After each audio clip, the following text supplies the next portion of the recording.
Hey guys, you see the map behind me and you can tell that my current location is actually in a Chiayi city. So someone has actually designed this walking tour, meaning to say which are the attractions that can actually be accessible by just simply only a few minutes walk. So I feel that this design is pretty creative. So without further ado, let's begin the walking tour of the Chiayi city right now. Guys, the place I'm right now, basically you can see that there are a lot of love locks being attached to the grills of the bridge. And what's so special about this bridge is that this bridge actually connects the Chiayi train station. This is the rear entrance all the way to the front entrance where the actual train station is. The place I'm at right now is the Chiayi train station. It's located right at the heart of the Chiayi city. Okay, and you can see that the train has just arrived. So basically at this train station that you can take a train to the other cities, for example like Taichung, Kaohsiung, Taipei, maybe even Keelung. So as you can see behind me, there is a yellow building, and this yellow building, by the way, is the Chiayi train station. And near to the Chiayi train station, you can actually see that there is this bell called a freedom bell. And the interesting thing that it is being contributed by the Lions International Club back in the 1980s. Given that right now it is September, which means to say that the summer is ending very soon, and we are going to begin autumn in a few days time. The weather is still very hot, slightly over 30 degrees Celsius, I guess 31 degrees Celsius. So I actually bought the milk tea ripples from a local store. Let me test to see how is it like.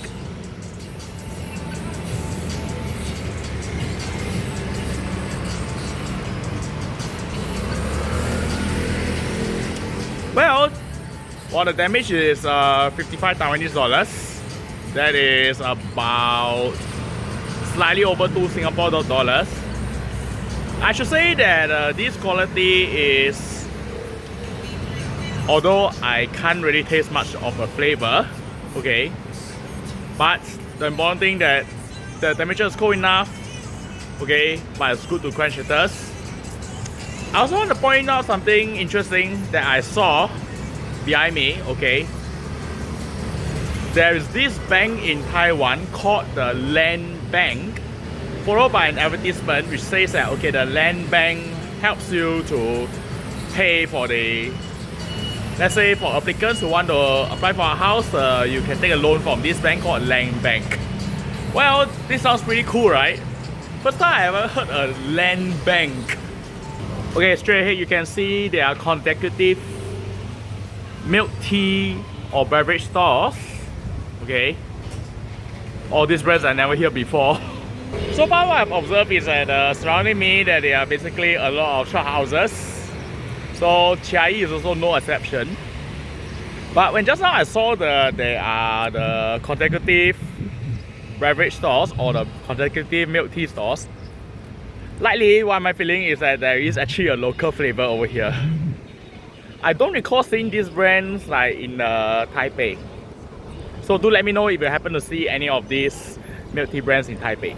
Seeing the signboard behind me and what's happening on the road right now, they don't seem to match. Well, it's because right now it's still daytime, but when day turns into night, the road behind me will actually convert into a night market. It'll be very interesting to see how the night market will be set up and see whether the roads will be closed, all within the vicinity of a very big plaza right behind me called the Central Plaza. Thinking about it, this is actually a pretty cool place to settle the dinner without burning too much of your wallets. Guys, there's a pretty interesting announcement right behind me. It says that Typhoon Danas has affected this area, while the Chinese language on top mentions reopening on 1 October. Yet in the English version they say it will reopen on September 1. That's contradiction. However, generally, over here, the local language, which is actually the Chinese, okay, will take precedence over English, okay. However, you still can actually technically visit this area, okay. You just need to be careful, and you can see that there are a lot of trains and a lot of tracks. That's pretty interesting. There is even a map in front. There is a pretty interesting decommissioned train carriage behind me. So guys, what is this decommissioned train carriage actually contains? Well, they actually contain the toilets for both men and women. So this train carriage is actually being decommissioned in 2002, okay, and it's now been repurposed to be a toilet. It reminds me of in Singapore how a train carriage being decommissioned to be a hotel. You can also see the train depot right in front. I believe it is still functioning as of today. It's still working. But not just only the real train carriages over here, okay. You can also see how the train depot is being converted into a park. There's like a platform for Hinoki train. I believe there's also a visiting route. And you can see more train carriages in front. And also how the wheels of the train and added with some wooden planks converted into bench. Behind me you can see that there is actually a railway turnstile. Okay, there's actually a decommissioned train or locomotive. This is where the locomotive will actually turn 180 degrees so that the train will actually head it back to the Chiayi station. Over here, there are quite a number of decommissioned trains, but it's also mixed with the trains that are still in commission, just like at the depot behind. That's why at the depot or the servicing facility, the mention is that, okay, no entry. This place is just simply so interesting that it has a good mix of decommissioned trains so that everyone can go and patronize, with commissioned trains which are still okay in a servicing and they say no entry. It's a pretty much an educational trip and a good place for the families to come also.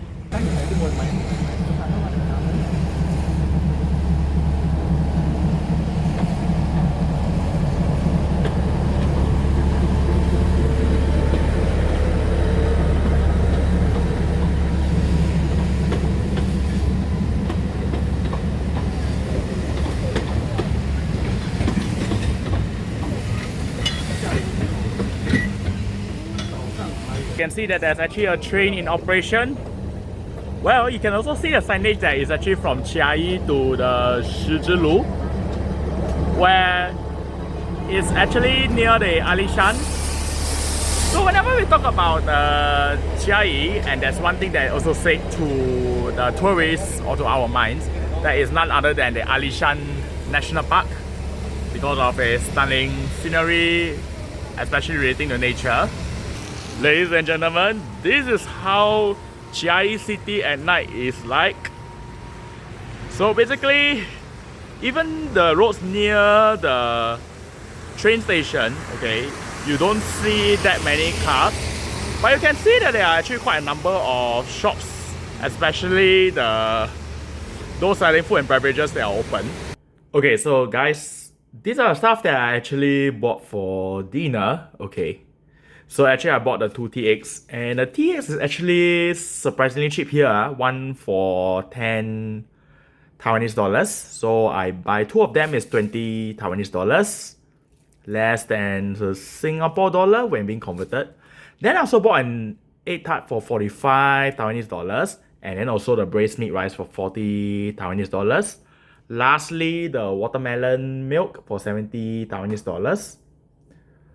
So the estimated cost that I spent about close to 200 Taiwanese dollars. Okay, so here's wishing a fulfilling meal. Hey guys, wakey wakey. We are already at the Lantan Lake to start a brand new day. Okay, So anyway, behind you look at the reservoir. This is actually a source of water, especially for residents who are staying in Chiayi city. Okay. By the way, this reservoir is actually dug by the Dutch people when they colonized Taiwan. That's about 3 centuries ago. And it's actually to collect the water to irrigate the nearby plantations by the Dutch East Indies. Guys, right now we are standing at the dam of the reservoir. So I just want to briefly show you the very fast speed of the water. You can see how the water actually moves very fast. Over here, there's the origin. And then you see towards the other side of the bridge how the water moves super fast all the way downstream. Another good way to create electricity. From another angle, just to show you how fast the water is flowing downstream. Then it narrows and it goes all the way downstream. Behind me is observatory tower of the Lantan Reservoir, which on first glance I legit thought that it's a temple to pray. Given that the reservoir was actually at a higher altitude compared to the Chiayi city, from here across the road I can actually see the very beautiful scenery, the very beautiful overview of Chiayi city, and I should say it's pretty much worth it. One feature about this reservoir is there is a musical fountain. Okay, so in the summer, which is from the April to September, there are 3 timings: 19:30, 20:30 and 21:30. Winter time, 18:30, 19:30, 20:30 and 21:30. The sun sets earlier in winter, which is from October to the next year's March, as well as defined over here. So as you can see that this is actually the setup. Very lightly, not only there's fountain, there's also lights. I'm inside this very beautiful structure of making of the stainless steel, aluminium. Okay. Basically, the name of this artwork is called the Rippling Moonlit Talk. This is actually constructed in 2011. And this artwork, you can see, is pretty porous. So it is nice to visit this attraction, especially on a sunny days like this. You cannot go in when it's raining and the maximum capacity is 30 people. But seeing the reservoir from here is pretty much a cool idea. Some interesting features you can see at the banner behind, which is actually on Sundays from 06:30 to 1200 hours. No cars, no motorbikes are allowed on the road. Well, in fact, this place would convert to people doing some workout, cycling, etc.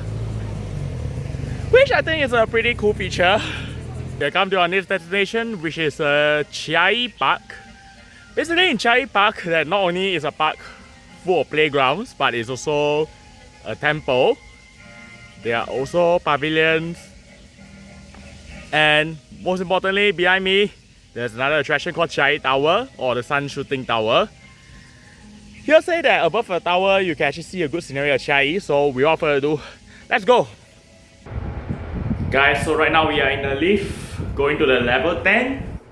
Okay, so slowly you can actually see the scenery changes, okay. You can start to see more buildings of Chiayi. Just want to highlight to you that the admission price for a normal ticket is 60 Taiwanese dollars, about 3 Singapore dollars, less than that actually. See a pretty observation. Look at the statue behind me. It shows some guy holding a bow and arrow, and I guess he must be aiming for the sun.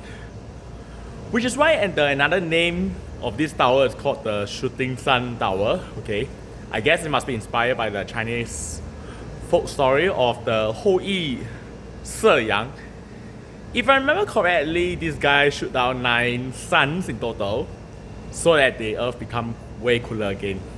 While towards the west end, you can notably see a baseball stadium and also the most of Chiayi's park.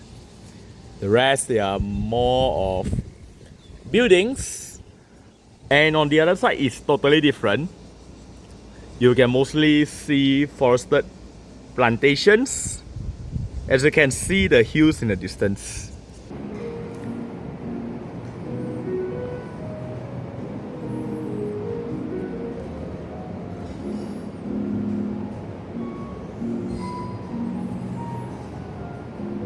Guys, do you know in Chiayi Park, this place right behind me used to be a children's swimming pool? Well, that happened until the swimming pool closed, and as a result, it's being converted into the railway tracks, with the structure of the children's pool still intact. Guys, look at what is in front. It says that it is at the latitude of 23.5 degrees north, means to say that we are going to cross the Tropic of Cancer.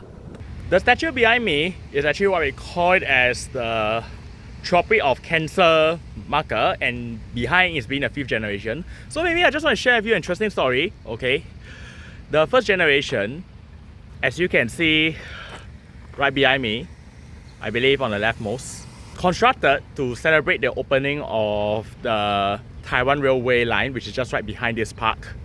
So that's why the Japanese, when it's colonized Taiwan at the point of time, and they construct their first monument. But because of the various disasters, like the monument collapsed, so eventually they reconstructed 4 more times, and this is the 5th one. Behind me you can see the arc showing the latitude of 23.5 degrees north.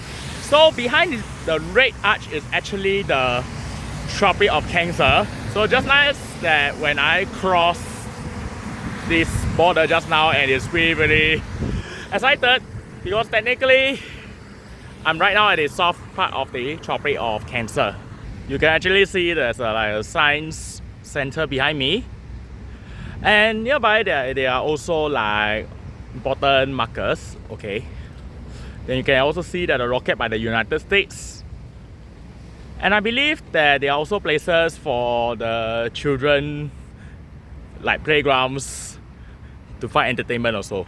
Share with you the significance of where am I standing right now, the Tropic of Cancer. On the 21 of June each year, plus minus 1 or 2 days, this is where the sun will shine directly above a person, and as a result, there is like expected to be no shadow. The northernmost point where the sun will shine directly at the person, and it happens that on that day, that the length of daylight will be the longest and the nighttime will be the shortest. This is what we call it as a summer solstice. On my left is actually the tropical area, okay? This side is a tropical area, and the one on the right, it says that it's subtropical area, okay? That means to say that it shows some characteristics that are no longer fully tropical. As it says on the ground, okay, you know where the red arc is? It actually extends all the way to the east, okay? You can see the Tropic of Cancer is the one on the black line, and then the tropical zone is over here, and then subtropical is above the Tropic of Cancer. Ladies and gentlemen, I'm back at this map that I showed you at the start of this video, okay? So these are the places that how I anyhow explore this place, Chiayi, within 48 hours. And basically, I should say that it has a much more simpler lifestyle, and also not as complex as compared to capital cities, but they can also be enjoyable. Do remember to share, like, and subscribe my YouTube channel so that you won't miss any important updates. When this adventure be home away, I'll see you in my next vlog. Bye bye.